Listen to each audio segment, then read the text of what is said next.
Indefinite ఇంటిగ్రేషన్స్ని solve చేసేటప్పుడు ఈ type of problems వస్తే ముందు ప్రాబ్లమ్ని అబ్జర్వ్ చేయండి. డినామినేటర్లో న్యూమరేటర్లో మీకు x² అనే టర్మ్ కామన్గా కనబడుతుంది. డినామినేటర్తో కంపేర్ చేసుకున్నట్టయితే న్యూమరేటర్లో సర్టెన్ వాల్యూ ఎక్కువ ఉంది. ఓకేనా? దీంట్లో న్యూమరేటర్ డినామినేటర్ వేరియబుల్ టర్మ్ సేమ్గా ఉండి వేరాస్ కరస్పాండింగ్ ద కాన్స్టెంట్స్ కనుక మారినట్టయితే దీన్ని ముందు ఫామ్లోకి కన్వర్ట్ చేసి ఈజీలీ సాల్వ్ చేయొచ్చు. ఎలా సాల్వ్ చేయొచ్చో చూడండి. ఒకసారి ఈ ప్రాబ్లం చూసుకున్నట్టయితే డినామినేటర్లో మీకు x²+1 ఉంది, వేరాస్ న్యూమరేటర్లో వచ్చేటప్పటికల్లా x²+2 ఉంది, ఒకటి ఎక్కువ ఉంది. కాబట్టి న్యూమరేటర్లో ఆ ఎక్కువ ఉన్న ఒకదాన్ని సపరేట్ చేయండి. కాబట్టి దీన్ని ఎలా సాల్వ్ చేయొచ్చు అంటే ఇంటిగ్రల్ ఆఫ్ x²+2 ఉన్నదాన్ని +1 అని రాసి డినామినేటర్ అలాగే ఉంటుంది x²+1. ఓకేనా?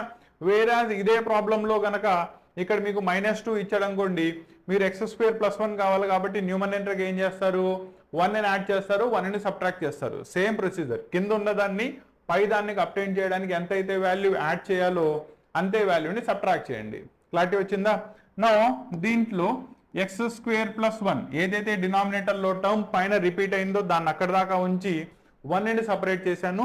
Now you will have two terms కి డినామినేటర్ ని స్ప్లిట్ చేయండి. That is nothing but x²+1 divided by x²+1 dx plus integral of x²+1 dx. Basic formulas of integration తెలిసిన స్టూడెంట్ అయితే ఈ పాటికి తనకి ఆన్సర్ తెలిసిపోయి ఉంటుంది. ఓకేనా? ఇక్కడ ఈ x² దీంట్లో 1 టైం క్యాన్సిల్ అయిపోతుంది కాబట్టి you will get integral of 1 dx plus integral of 1/1 plus x² dx. రెండు కూడా మీకు స్టాండర్డ్ ఫామ్ లోకి వచ్చేసి integral of 1 dx is x itself and ఈ ఫామ్ అబ్జర్వ్ చేయండి. Integral of 1/1 plus x², that is nothing but tan inverse x form లో ఉంది.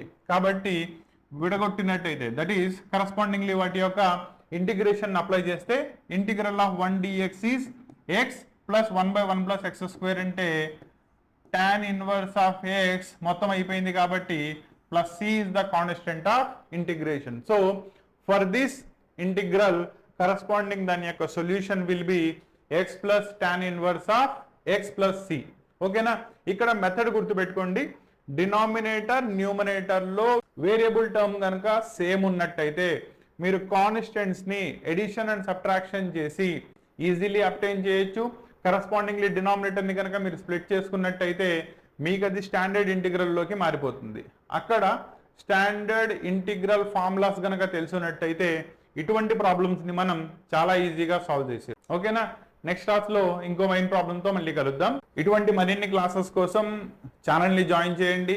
And ఛానల్లో ఉన్న కంటెంట్ కనుక మీకు నచ్చినట్టయితే ఇటువంటి మరిన్ని క్లాసెస్ అండ్ లెక్చర్స్ కోసం క్లాస్ ని సబ్స్క్రైబ్ చేసుకోండి అండ్ మీ ఫ్రెండ్స్ తో షేర్ చేయండి, లైక్ చేయండి. Thank you very much.